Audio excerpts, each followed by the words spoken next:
Thank you all for coming today. I'm Kurt Fell, Sheriff for Rock County. With me I have the lead investigator for the incident, Luke Ducharme, and the captain of detectives, Matt Jacobson. I'll get into the details and cover a few things before we take any questions. Again, thank you for attending. Prior to getting into the details of the conference, I want to let you know there are aspects that cannot be discussed due to Marsy's Law. That law protects victims of a crime and their families. There are also points that cannot be covered due to the integrity of the investigation and the need to not interfere with the potential jury pool. Due to Marsy's Law, the 8-year-old decedent will not be identified, so please don't ask for that. The Sheriff's Office and the Town of Fulton officer responded on March 9th at 6:13 p.m. To the 5500 block of West Miles Road for a missing child. The Town of Fulton officer arrived at 6:24 p.m. and the first deputy arrived at 6:34 p.m. Initial contact was made with the victim's family that were present at the scene. Cursory search of the residence was done to try to locate the child with no initial find. Subsequent to that search, we then moved outside and began a search of the immediate vicinity of the house as well as the neighborhood. In doing that, it was done with one of our canines as well as our drone team, approximately 20 or more deputies. I don't have the number exactly. And then Wisconsin Canine SOS was also asked to come out and try to help to see if we couldn't locate the child. While these searches were being conducted, we decided to detain the 20-year-old family member due to the circumstances at the time. Also, while the search for the victim was taking place, detectives from the Sheriff's Office obtained a search warrant for the residence, and a comprehensive search was then done of the house. In that, we located the victim's body. On Monday, March 11th, detectives attended the forensic autopsy performed by the Dane County Medical Examiner's Office. Later that afternoon, Sheriff's Office staff met with the district attorney and shared with him the results of the autopsy and the investigation. At approximately 11 a.m. this morning, the detectives arrested Davion Lathrop, 20 years old, on the following charges: first-degree intentional homicide and hiding a corpse. These charges are in addition to the charges that he was initially taken into custody for, which were child neglect, bail jumping, possession of drug paraphernalia.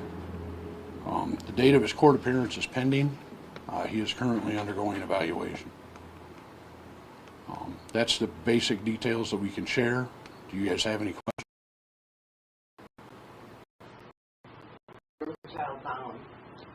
In the residence. Or where inside the residence? Where is it? We're not going to disclose any of that right now due to the investigation.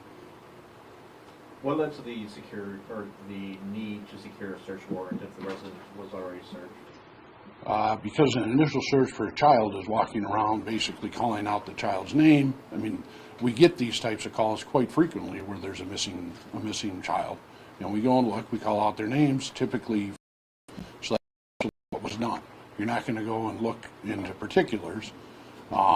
Once things were examined a little bit more and we decided to detain the subject that we did, we decided at that time it would be best to get a search warrant and be a little more thorough, a little more systematic. Was a warrant based on any statement that the suspect made? We're not going to get into that at this time. Sheriff, I apologize if you already said this, but what did the autopsy reveal on the cause of death? I'm sorry, it's correct. The cause of death was a homicide. We won't reveal a lot of those details right now, but those will be within that criminal complaint when it comes out. Was the suspect related? They were family, yes.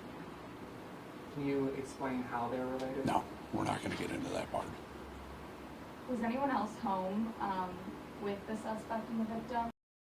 No. During the time in question, no. Have there ever been previous reports of anything happening between the suspect and victim before this? Not that we had come across. Is there any signs of sexual assault involved? No.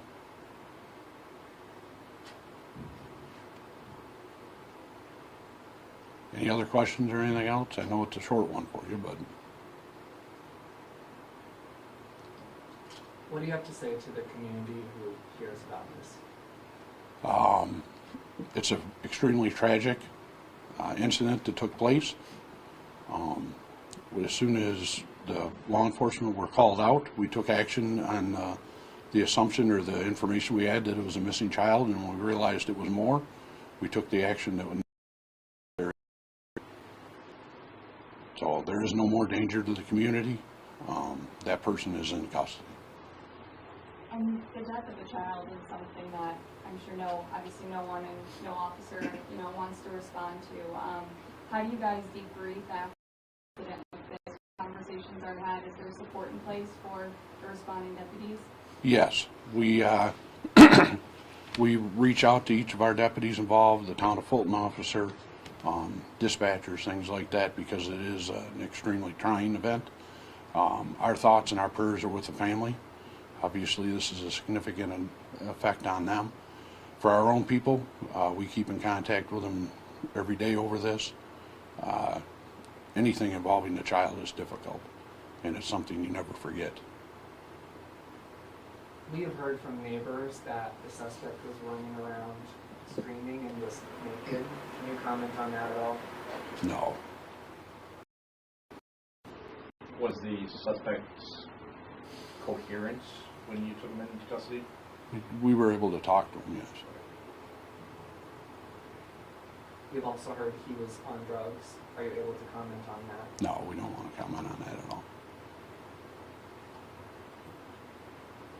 Any other questions? All right, thank you very much. Thank you.